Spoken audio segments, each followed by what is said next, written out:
ندين الهجمات اللي عم تحصل على مناطق شمال وشرق سوريا بالهجمات التي هلا عم تطال جميع مناطق شمال وشرق سوريا بعد التهديدات التي أصرح بها وزارة الدفاع التركية. نحن هون اليوم كجميع المكونات في شمال وشرق سوريا نقف ضد هذه الهجمات، ونتمنى من الجميع الشركاء القوات سوريا الديمقراطية، التحالف الدولي والأمم المتحدة وجميع المنظمات الحقوقية التابعة لحقوق الإنسان أن يقفوا هذه سيل دماء للشعب السوري في جميع مناطق شمال وشرق سوريا.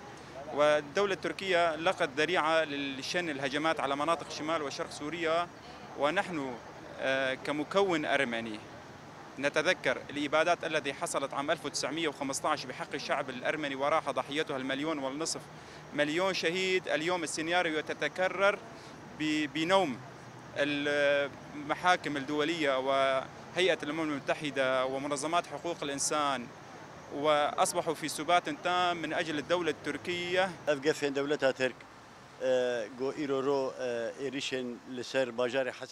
تهديدات دولة الاحتلال التركية وهجماتها على مدينة الحسكة ومناطق شمال وشرق سوريا ليست بجديدة. هجماتها لم تتوقف يوما، فهي تتكرر بشكل شبه يومي. يتجاوزون حدودنا عشرات الكيلومترات ويتخذون من أبنائنا أهدافا لهم. نستنكر هجمات الاحتلال على الحسكة، تقصفنا تحت حجج واهية منظمات حقوق الإنسان ومنظمات الأمم المتحدة والمجتمع الدولي حيال ما يجري. يزيد من طغيان دولة الاحتلال، هم شركاء لها في هذه الهجمات، يجب عليهم الخروج عن صمتهم. الهدف من هذه الهجمات إبادة الشعب الكردي.